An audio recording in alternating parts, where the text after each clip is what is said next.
Ladies and gentlemen, the story of Hans Niemann just keeps having new twists and turns, keeps having new developments, and is the gift that keeps on giving.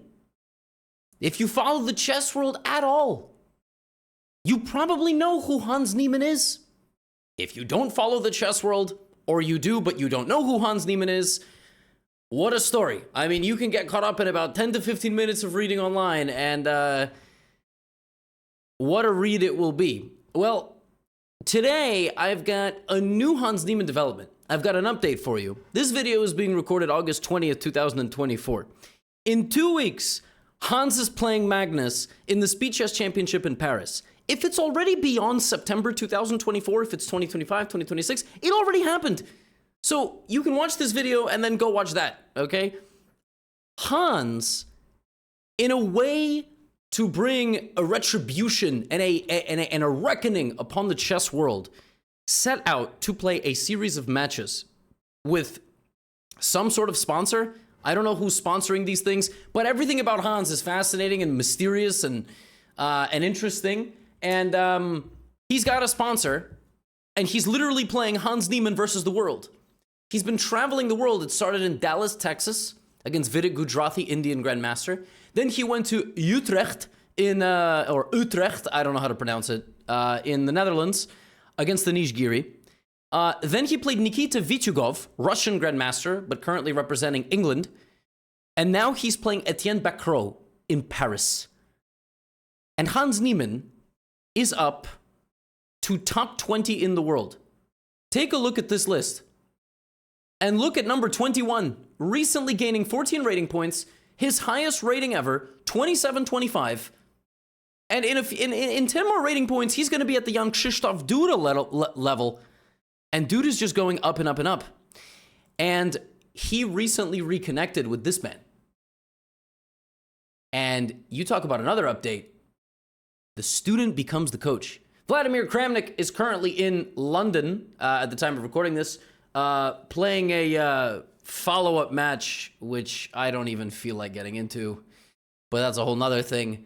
Now, the story between these two, summarized, is essentially Vladimir Kramnik started posting stuff on Twitter saying Hans Niemann is probably cheating.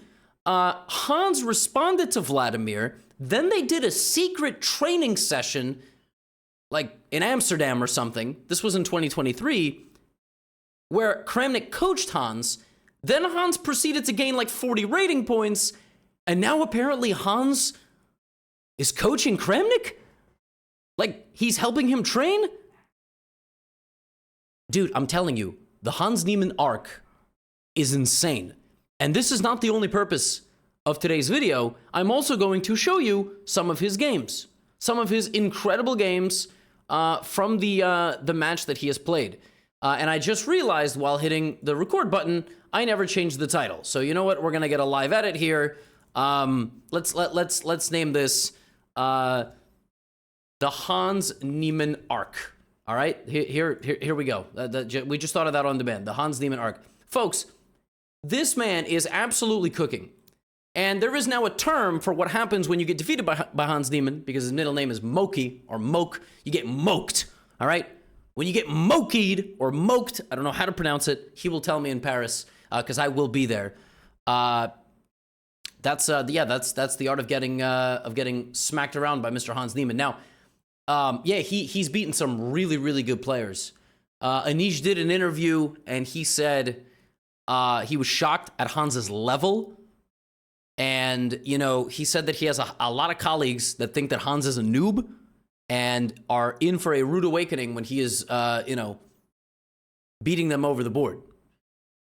So this is wild stuff. This is crazy, and some of these games are really, really high quality and really nice. So another reason I like to cover Hans is you guys don't know what to do with Hans Niemann. You don't. Look at the comment section on any Hans Niemann video. It is the most polarizing thing. You guys are just You guys got the super pro Hans crown, the crown that's like Magnus was wrong, this and that, and I'm pro Hans, and he's convinced me, and he did stuff wrong when he was a teenager, but now he's older. And then there's the people that are like, stop covering this man. Once a cheater, always a cheater. Like, I've never seen anything like it, and it's great. It's theater. It is, as they say, cinema. Amazing stuff. Okay, Hans versus Anish Giri in Utrecht in the Netherlands. We have e4, c5, fresh off of a lunch and some stroopwafel.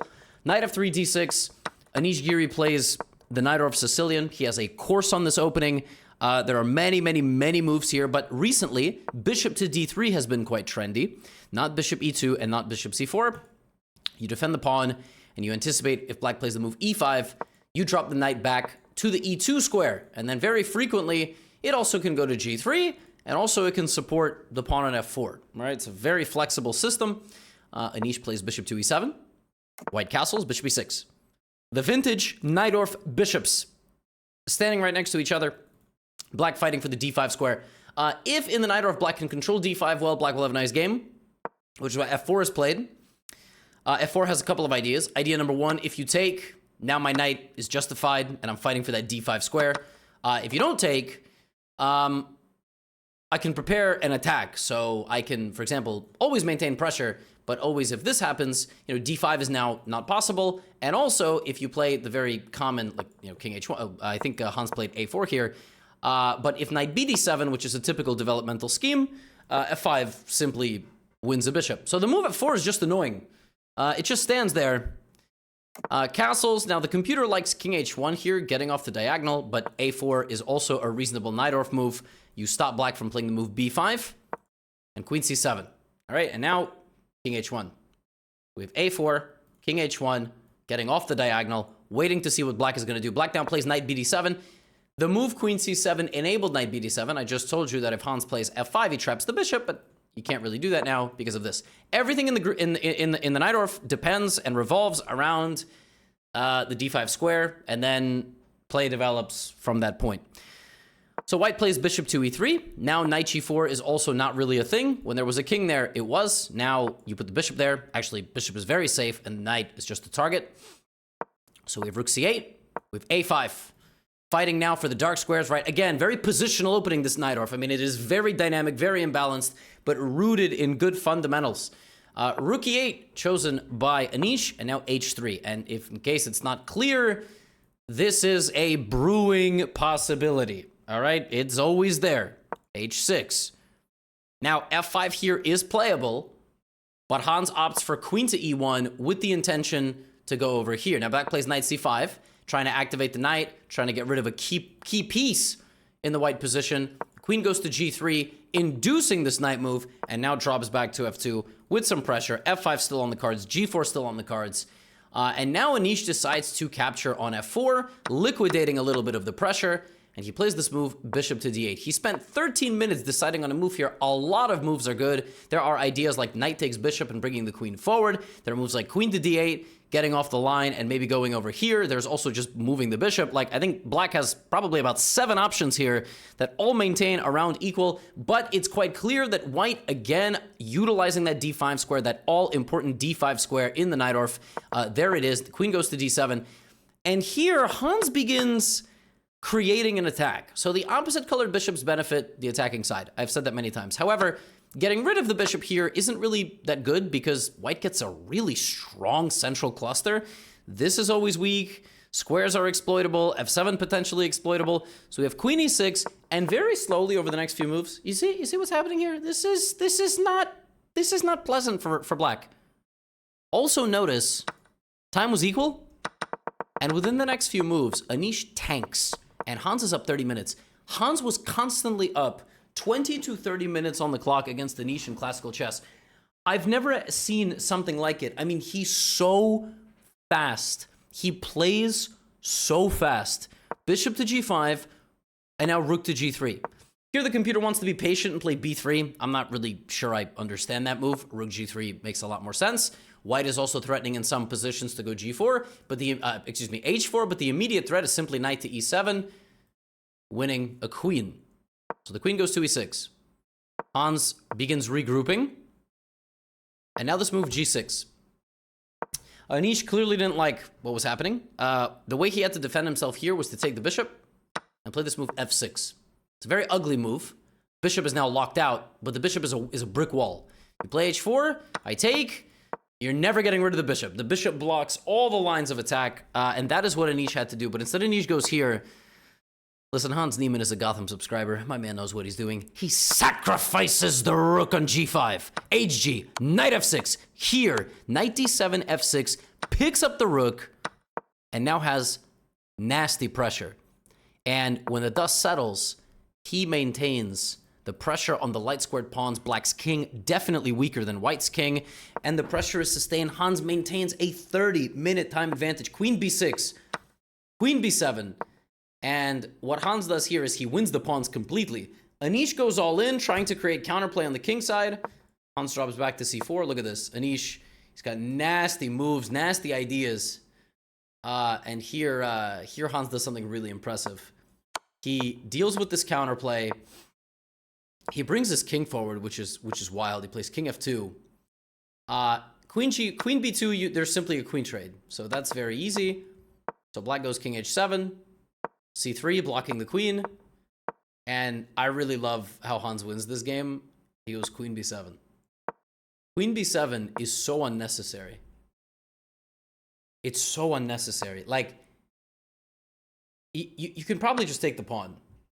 I guess there's queen h4, you know? But the man has a style. Like, here...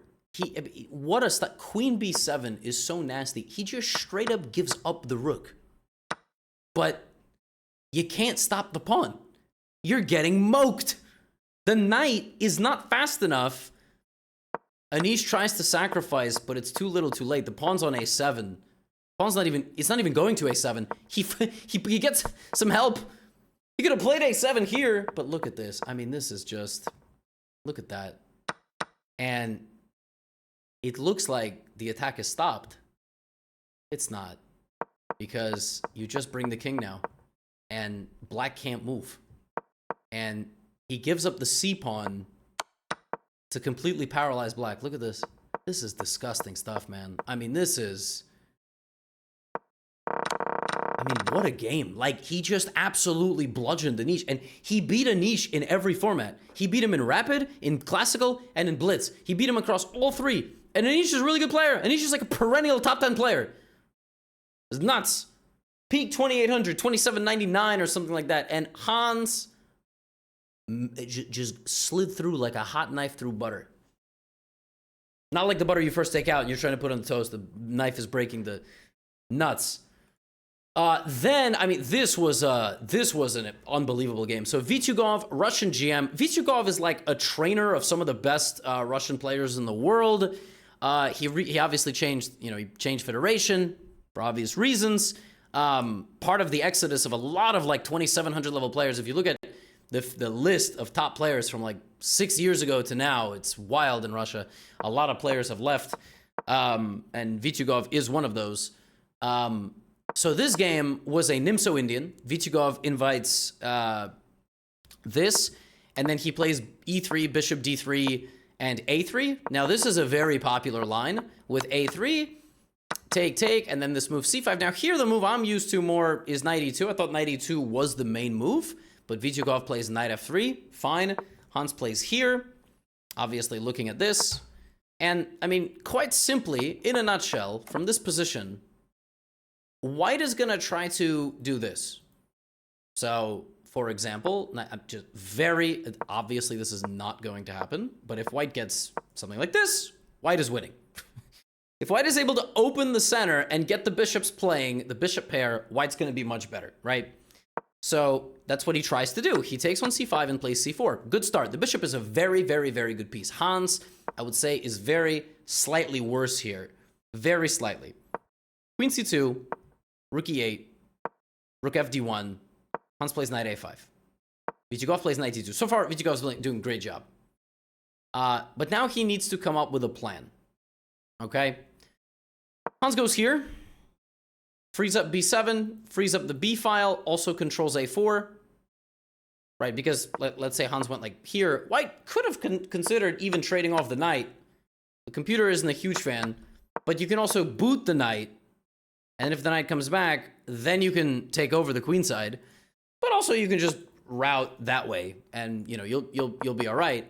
The move bishop c6 in many ways just helps with this, and if bishop c3, it helps with knight b7. So now the knight is being brought back. Now, the way Hans in this game conjures up play, conjures up an attack out of nowhere, sublime. So white plays here. Now, white also can consider f3. It's a weakening move, but you don't allow knight e4. Hans plays e4, white plays f4, and has a very, very dominant bishop. Even kingside attacking ideas with g4, g5. So the second that white takes a step back, Hans jumps in. He attacks the bishop. The bishop goes out of the way of getting captured, and now f3 is on the way. Hans plays f5. And the thing is, he doesn't even think about it. Like, the speed at which he plays is crazy. White now plays f3. He spends 5 minutes. f3, knight back to d6. Knight g3. Queen f7. And white doesn't have much anymore. I mean, white's got to now play maybe a4, a5, try to do something over here. That's what the computer says. Here, again, white maybe had an advantage with a4. Tough to understand why, but that's just trying to attack on the queen side. But suddenly, you know, Vityugov tries to play on the king side, and Hans just maintains the tension. He thinks 12 minutes here. He was obviously looking at a lot of different possibilities. He goes here and this. And the bishop and the knight just eat rocks. They just can't break through the position. Vityugov makes an improving move. Look at the time. How did... We were just around the same time. But Hans just makes his decisions faster. And he just... It's like... he's a really good bluffer almost. I mean, he's not bluffing. But he doesn't know if the moves that he's playing are the best moves. He just plays really fast. Rook e7. He's just improving. Bishop f2. Maybe you're going to open up the position. Rook e8. Just instant. Instant moves. Going down the e-file. Now white plays queen c3. He spends 10 minutes. He spends 10 minutes. That's like, what, 10 divided by 35? I mean, that's a lot. He spent a lot of time. 10 over 35. What is that? 2 out of 7? Like 28%. He spent nearly 30% of his time just moving a queen one square. Hans just backs up almost immediately. Maintaining the tension. Looking. h3. And now h6, rook b2. And Hans goes for it. That was not in the plan. Black was not supposed to start an attack on white. Hans created this absurdly strange shield where white just can't break through. Now we have fe5, again, spending 5 minutes. And it's just a matter of time before Hans just walks straight into the position. He's up 40 minutes on the clock. White has 12 minutes to defend himself here. Now he has 9. f3. Look at that. I mean, just, he's like a hydraulic press. Bishop g3. Now, I think here Hans could have played knight e4. Again, the engine prefers knight e4, but now he plays knight e4. Rook e4. Vityugov down to 7 minutes, doing a nice job defending himself, but he loses the pawn on c4. He goes queen b2. The computer still thinks the position is equal, but look at g4. How are you supposed to defend yourself here? The game feels like it's slipping away. Takes. Rook g4. Vityugov down to 4 minutes, and he makes a mistake. I think here, white is better after knight d2 and rook a4. I'm telling you, like, Hans has a little bit of this bluffing game, but you gotta find e4, and then you gotta find hg, and it's not easy. And Hans just beats your will down, man. Now he's got a kingside attack. Your king is open. He's up 40 minutes on the clock. Look at this. I mean, this is just on the way. c4, knight c5, knight d3 is incoming. Bishop b5. The rook is defending. But rook g8, just a bulldozer. 1 minute on the clock for Vityugov. He's still trying to do his best. Here comes the knight. It's maybe holdable, but not with this little time. And there it is. and now you're dead. You defend yourself. Queen g6. He actually could have taken on g3 here, but he plays queen g6, f5, and that's it. Bishop hangs, can't move it, because rook g2, and then I take your queen. Just absolutely bludgeoned the 2700 GM. 2680. A little bit past his prime. A little bit, but dude is 2680. And now today, on August 20th, he's in Paris, and he's playing Etienne Bacrot. Okay? Etienne Bacrot was one of the biggest French superstars.